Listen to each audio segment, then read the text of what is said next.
because humans can't help but automatically get drawn to solutions.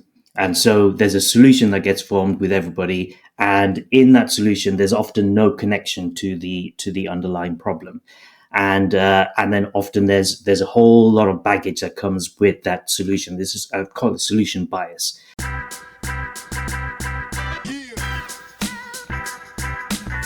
Welcome to another podcast episode of Experimentation. I am your host, Charlotte Bomford. Today, we're talking to Iqbal Ali, who is a skilled problem solver and comic book enthusiast. So, Iqbal, would you like to introduce yourself to our viewers? Hello. So, yes, my name's Iqbal. So, I've been doing web stuff for the last sort of 20 plus years. Started off as a designer, user research, UX, and then also development, and then branching into experimentation. I currently now just help product teams run experiments and experiment programs. I've set up my fair share of experiment programs as well at companies. And yeah, that's and in terms of like the comics stuff, I write comics on the side as well. Yeah. Amazing. Very artistic. It's in your blood, isn't it? It's in the blood, yeah. It's therapy. I call it therapy. Yeah, it is. Yeah. Okay. So I think the topic today is quite interesting because we always talk about A/B testing, but we don't usually start with why we do A/B testing. So it is kind of like problem solving and weighing which one is the winner based on the data that we're given, right? And so what we're going to talk about is, the start where does experimentation, the very first process of experimentation, which is problem solving or identifying the problems. Not really entirely problem solving, but the first part is identifying the problem. So again, like before you solve a certain issue within a website or a product or any type of, platform that you're using, how would you first know that there's a certain issue that needs to be solved? Yeah, good question. So it's for me, that is the core beginning of an experiment program. And if it isn't, there's a problem there.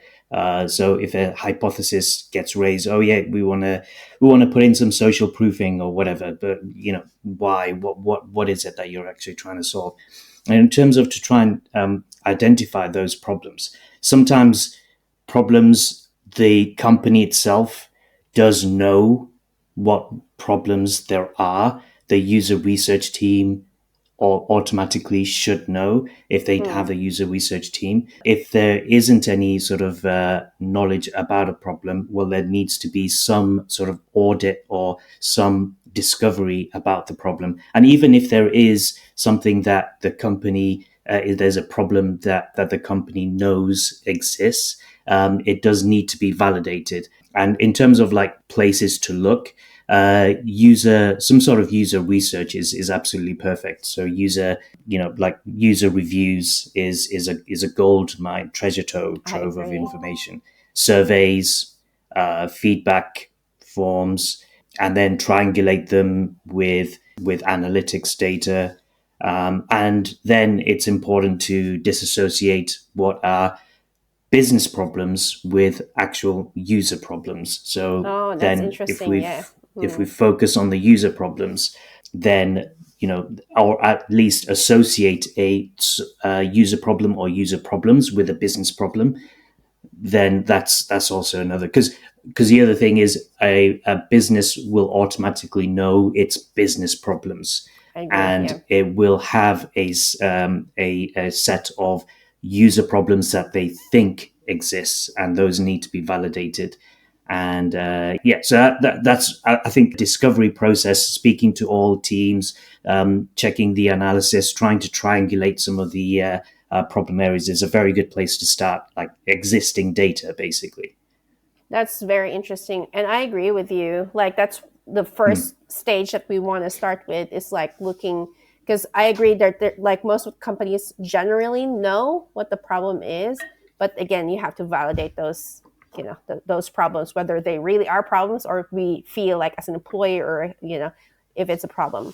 So that's Yeah, and if it's a interesting. business problem as well, It's a different, yeah. yeah, yeah, Yeah, it's a different scenario if it's a business problem. Yeah, yeah. I agree. Okay, that's very good advice. And since you're doing like consultancy of, to different product teams, do you have Mhm. like when someone approaches you and says like, "Hey, Iqbal, I have all these things. I've done all the discovery process and everything. What's your usual step by step process that you would take once you've or how you can help them identify the problems based on those user research and how can you use that as a weapon to help them out?" So the first thing is to really understand the business, and I think that is a step that is very difficult and very sort of it kind of kills the brain a little bit. Mm. Trying to understand where the business is coming from, the context of which, the landscape of which you are operating, the environment in which you are operating. So understanding the business first is kind of absolutely critical, and then from there you can look into. So what was the second question was leading into? So how would you use or how would you help them? So if in case they already have all this information, Mhm. how would you help them use that information to get to the core of the problem? Because sometimes Yes, you yes, have those companies where like, oh, I have all these user research, this amazing information, but they don't know how to use it. yeah. How would you help them? So lately, I've been using AI to help them to do that, Interesting. Yeah. and the reason for that is because, as I've found, when I go into various companies, and when I sort of check or involved in judging experiments in experiment awards and stuff like that, there's a heck of a lot of solution bias that happens, and there's a heck of Mm. a lot of we think we've got this problem, and then separately there's a solution, because humans can't help but automatically get drawn to solutions. And so there's a solution that gets formed with everybody, and in that solution there's often no connection to the underlying problem. Hi, this is Romo Santiago from Experiment Nation. If you'd like to connect with hundreds of experimenters from around the world, consider joining our Slack channel. You can find the link in the description. Now back to the episode. And then often there's a whole lot of baggage that comes with that solution. This is, I call it, solution bias. Mm. Um, so, and what I find is AI does a very good job in terms of taking all of the data that you do have, all of the problems and stuff that you do have, and the research that you've got. And then when you start conversing with it and try to extract more information, understanding more about the problem landscape and understanding more about the problems, that really helps sort of drive a user towards a solution much more than if they were doing it without AI, because this kind of connective tissue between the problem and the solution gets maintained and is really strong, and AI really helps to do that. I've been doing that with a number of workshops lately, and I've been finding seeing good results with that. And yeah, I think that is the tool of choice for me in terms of to try and help people understand their problem landscape. What does that look like? I'm just curious. Like, you got me Hmm. curious on how that is. It kind of like Chat GPT, where you're kind of like conversing with AI, or how does that look like? What does the process look like? 'Cause I'm Yeah, curious. well, Probably our viewers would be curious too. yeah, yeah. So I built a interaction pattern, human AI interaction pattern, and this specific interaction pattern, which is, there's a playbook that I've written with Craig, Johan, and Marcella Sullivan, and what that looks like is basically you load up all of the data that you do have. You prime the AI with all of the information that you have. For instance, if you've got user review data, if you've got some other sort of even if it's like a voice of the customer report created by your user research team, you load that in, and then you start asking questions, probing questions with the AI. And in the first phase, the first interaction with AI, with the data, is all about problem exploration and Oh, wow. avoiding solutionizing. And you Mm, just and it's a specific interaction pattern designed to probe deep into the problem and then to explore the problem. So then to go wide in terms of like, oh yeah, have we thought about this and this and this and this? yeah, So yeah, wow. using like frameworks like the McKinsey's Tosca framework, it's Mm, based, all of those kind of principles are baked into this interaction pattern.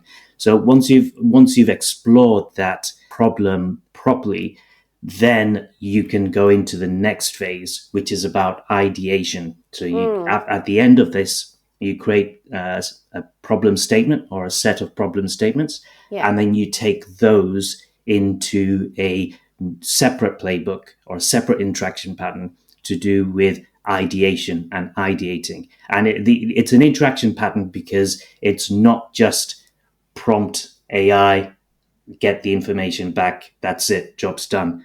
It's a kind of back and forth. So, how do you prompt AI and then AI gives you output, which is a prompt for yourself to Mm, then think about certain interact, things and then prompt interact back. back. So it's Ah, that's like this interesting. interaction. Yeah, yeah, that's very interesting. Wow. And it's actually quite interesting as well. Like, it's again, it's not solution focused. You want to start at the very beginning, like the problem, and not think about solutions first, and then dig deeper from there and branch out to like, oh, probably there are things that are missing in this equation that we're missing. That's why we're not able to, let's say move the needle or something.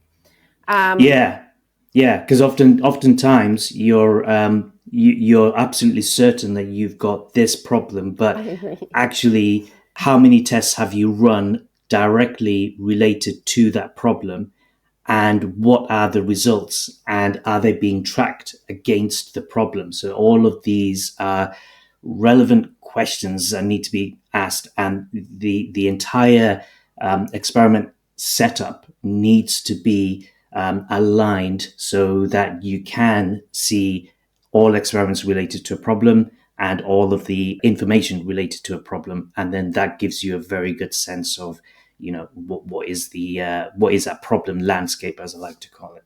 Yeah. That's good. Well, I'm about to ask you like what the benefits and like advantages, disadvantage, but I feel like there's more advantages to what you're doing right now versus a disadvantage. But could you like tell the viewers like about the benefit of using your AI interaction tool to help you learn more about the problem, dig deeper?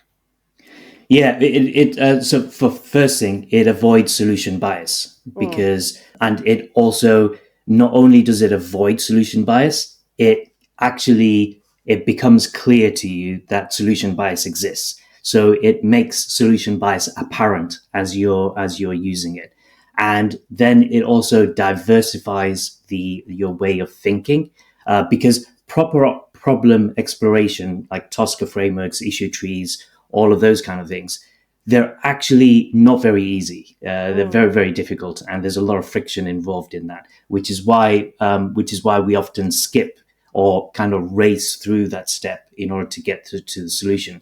So by using AI, it kind of helps us to slow down just a tiny bit in order to mm, explore this problem much better, and then avoids the solution biases and stuff like that, expands the diversification of it, like really understanding the problem.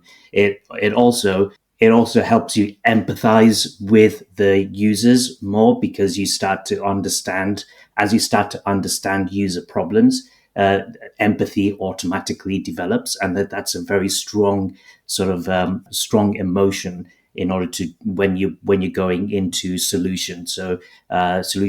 So just understanding the problem just helps build that empathy bond. And then also, what it does is it brings, like, if you've got a number of people across a number of different teams and stuff like that, you'll have various different experience levels. It kind of brings everyone up so the Certain bar is standard. set Yep. higher, so everyone's experience level is at a specific level. And then when it comes to ideating, it helps diversify the ideation as well, and we've definitely seen that in the workshops. And also it just helps kind of organize thoughts, and also in workshops as well, some of the best ideas come from crazy ideas. That's true. And by having AI do the crazy ideas, you free up the human to not have to be the person to potentially be The crazy seen one. as the crazy one, the one on That's drugs or true. whatever. But so by having the AI take that mantle, that also just helps with developing ideas as well. That's really good. I'm just interested because you know, like again, solution bias is kind of like emotional, like you've mentioned, and there would be clients that would come in with this emotion towards their solution bias. Have you dealt with like a certain, you know, person or a stakeholder in terms of like how you problem solve? How would you position that when they're very emotional with their solution bias, thinking that they already know what, you know, what the solution should be? Yeah, and if there's any resistance to the AI that you're also saying, have you experienced those, and how you would sell that benefit that you just mentioned? Oh, there's 100% a lot of resistance. There's a Mm. huge amount of resistance to AI, especially, Yeah. and especially when it comes to doing this sort of thing. So, one thing that does, like, if we do workshops for one thing, and these are the workshop attendees, not myself, but they do see the workshops as fun. So Okay. that's the Good. first thing. So when Mm. you have a team get together and you just kind of position it like, yeah, we're just going to have a bit of fun, let's play around with AI, with this newfangled thing called Yeah. AI. And what's happened, what I've seen happen, is that, like I mentioned before, the solution bias becomes apparent to them as they are interacting with AI. So there's no, I don't need to tell them that you have solution bias here. It became It just become obvious. becomes apparent to them, and it kind Yeah. of opens their mind a little bit to the Oh wow. diversity of ideas. So that's one thing. The other thing is like reluctance to AI, Mm. again, which is why, like, when I first did the workshops, it was very much positioned as, hey, let's have a bit of fun, sort of deal. That's a good way And to position it. yeah, and so and then because there were because I remember there's a couple of people who are very resistant to AI. Is this was the first interaction with AI, and with them you just kind of be patient. Like, okay, you can do what you want to, but you don't need to go into it too much, and you can just observe how other people are doing it. And there's something that happens in the observation as well, that kind of, that there's a light bulb moment, an aha moment that kind of happens, and then kind of going, well, it may not be good for me, but it may be good for that person, sort of thing. That's true. That's So true. yeah. That's good. That's amazing. I think that you know, AI is also like developing, and more people should at least be like, because I think the most people are I wouldn't say most, but because I don't have the data to back it up, but there Mm, may be people that will resist it because of the notion that it may take their jobs. You know, yeah. that's a usual thing. But what would you say to those people who are reluctant with the AI today? Because I'm pretty sure you'd have some opinion about it. Yeah, it's kind of really making clear that it's a human AI interaction Mm, that is taking place. So it's not AI, it's not you prompting AI and then it then prompting you back, and then that's that's the it. job. Mm. Because if that was a job, then that is very, very scary. Yeah, that's true. But if positioned as a human AI interaction, and then the output is is entirely in your control. So you control the output. You are the boss. So it's almost like having, and this is something that Craig Sullivan mentions as his view of looking at AI, is almost like an intern. So basically, so if you treat AI like an intern, then you are in full control. You are the boss, and you get to decide what comes out of it. And what comes out of it, if you once you've seen that your output, AI output separately, neither of those outputs are particularly good, but combined, the output is much better. So the human is really, really vital to that equation. And the biggest mistake that people are making at the moment is thinking that, hey, it's AI, let's replace entire teams with AI. It's kind of collaboration. It's collaboration is the key, especially at this phase of AI. Awesome. Okay, now going back to the original topic that we have, which is problem solving. Now you have all these problems that you need to solve, and you have, let's say, prioritize everything, because we want to stay with the topic of how would you minimize potential problems before, during, and after. I think that's going to be a very long conversation, but how would do you have like a certain checklist to minimize problems that would arise during, before, during, and after A/B testing? So what I usually try and do is do a premortem, which is basically try to predict the outcome of an experiment, which is actually pretty easy because in a test of a very basic level, test could be a win, it could be inconclusive, or it could be a loss. It could be data implementation issues, or SRM, or data integrity issues. So based on those outcomes, then work back to say what could have caused those outcomes.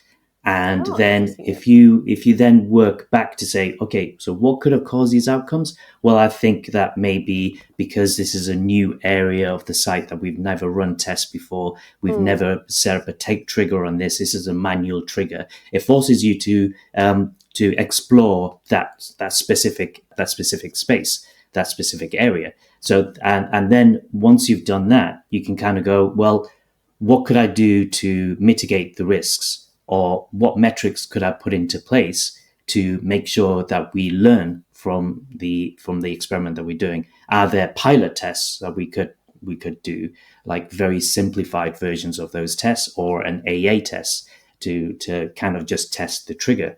So it just gets you thinking about all of those sorts of things, and then that pre-mortem helps you predict a whole, maybe not 100% of all of the issues that could go wrong, but even if it predicts like, or you can catch like 70-80%. And then, just be aware that there are confounders in everything that we're doing that could impact the outcome of this test, and be aware of it, and just plan ahead to say what would we do in those instances.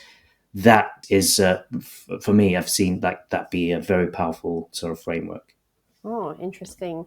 Because I was just thinking when you were talking about, like frameworks, and well, was there any time that you've run a test and it solved a different type of problem instead of the problem that you're targeting? It's like, oh, it's not supposed to be the outcome, but that's interesting. Like, was there any time that happened, or?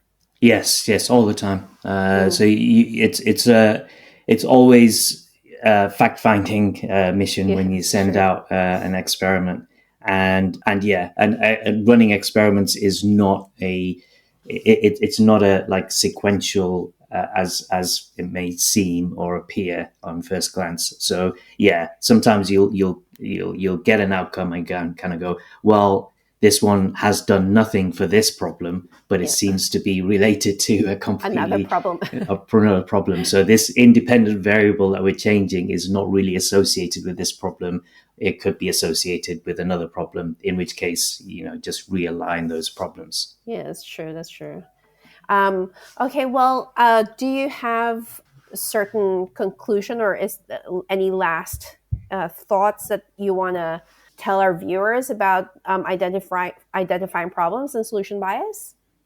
And of course, the Yes. use of AI. So Yeah, it's the fact that I think a lot of the time people miss out that step because it takes so much time and resource to do it, or there's a that's true. perception that it takes time and resource to do it. But find a way to do it effectively, efficiently, and AI is happens to be that tool. I know I'm blagging on about AI a lot, but it solves that problem as well, where it kind of like really minimizes the resource issues. But yeah, I think just skipping on that step is a mistake, and just kind of trying to get to ideation and ideation, you kind of miss the wood for the trees, and you kind of end up in the wrong track, doing the wrong things, and in the end, it's really not going to align to any sort of business goals. So I think that exploration, that connective tissue between the business problem, user problem, problem statement, solution is something that really you need to make sure you factor that into your time. Yeah, I think what I remember is like it's kind of like shooting without a target. So it's kind of like firing a bow and you don't have anything that you're firing on. And so I That's a get really good analogy. Yeah. yeah, it's like there's like you keep on doing things and it's not hitting anything because there is really no problem that has been identified in the first place. So Yeah, yeah, how it's do you know you're even progressing? Which direction are you moving in exactly. after Yeah, a yeah. test? Yeah. Exactly. Awesome. So I think this like we had a really great chat. And thank you so much for sharing that AI information and knowledge, Iqbal. We're so thrilled and happy to have you here as a guest at Thank you. Experimentation. And we're just gonna say goodbye to our viewers. So thanks everyone. Thanks, Owen. Hi, this is Romo Santiago from Experiment Nation. If you'd like to connect with hundreds of experimenters from around the world, consider joining our Slack channel. You can find the link in the description. Now back to the episode.